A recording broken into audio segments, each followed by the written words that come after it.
kahong dokumento ang dinala ng PNP sa Independent Commission for Infrastructure o ICI na nag-iimbestiga sa flood control anomaly.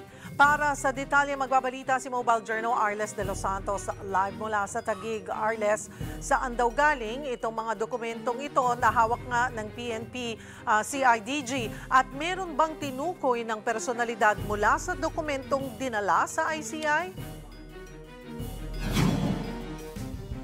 Cheryl, humigit kumulang 50 mga kahon na naglalaman ng mga dokumento ang muling dinala ng CIDG dito sa tanggapan ng ICI ngayong araw, no, kung saan hanggang ngayon nga nandito pa rin ang kanilang mga truck, no, para na naghahatid mismo ng mga ito dito. Karamihan sa mga kahon na idinala dito ay nagmula pa yan, no, sa rehiyon ng Mimaropa at Calabarzon, kagaya na lamang ng Rodriguez Rizal at sa Romblon, no. Sa ating pagtingin dito, pawang mga flood control mitigation structures ang mga ito at ang mga proyekto na award sa SunWest Incorporated at LRTQ Builders na kasama sa top 15 contractors na pinangalanan ni Pangulong Ferdinand Marcos Jr. sa pagsisimula ng investigasyon sa mga maanomalyang flood control structures sa ating bansa. Anong susunod na gagawin ng ICI dito sa mga dokumentong ito? Ang mga ito, Cheryl, ay maaaring gamitin para sa patuloy na case build-up na isinasagawa ng komisyon, no? At yung kanilang mandato nga na silipin at kung meron nga bang anuman irregularidad, no, sa mga flood control structures sa ating bansa at nang sa gayon ay maisampa nga ang kaukulang kaso na kinakailangan. Pero itong, Cheryl, no, ikatlong pagkakataon na ito na nakita natin ang pulisya dito na naghahatid ng mga dokumento mula sa kanilang tinatawag na multi-sectoral field investigation. Asahan daw sa mga paparating pang araw, maaaring may iba pang mga dokumento na kanilang dalhin dito.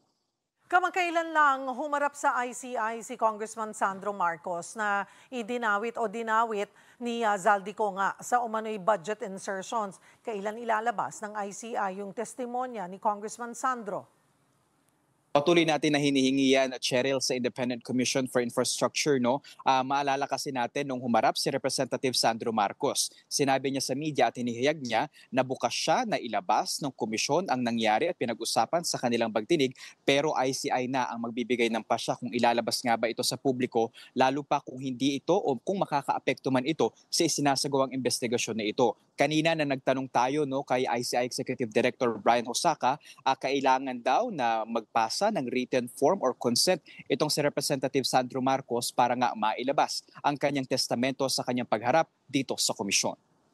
Ilang buwan na rin itong investigasyon. Ang tanong, meron pa bang makukulong bukod nga sa mga binanggit na ng Pangulo? Ka dyan, Cheryl, no? At ayan nga ang kanilang sinisiguro, no? Actually, ngayong araw nagsagawa ng panibagong asset recovery meeting, no? Ang technical working group ng ICI kasama ang iba't ibang mga ahensya ng pamahalaan pa, no?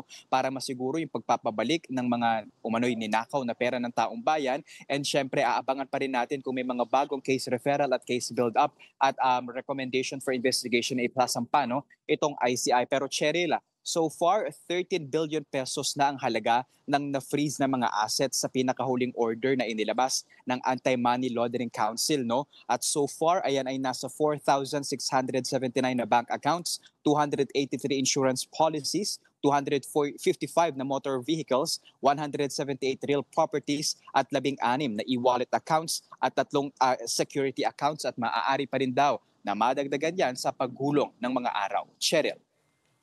Maraming salamat. Mobile Journal, Arles de los Santos.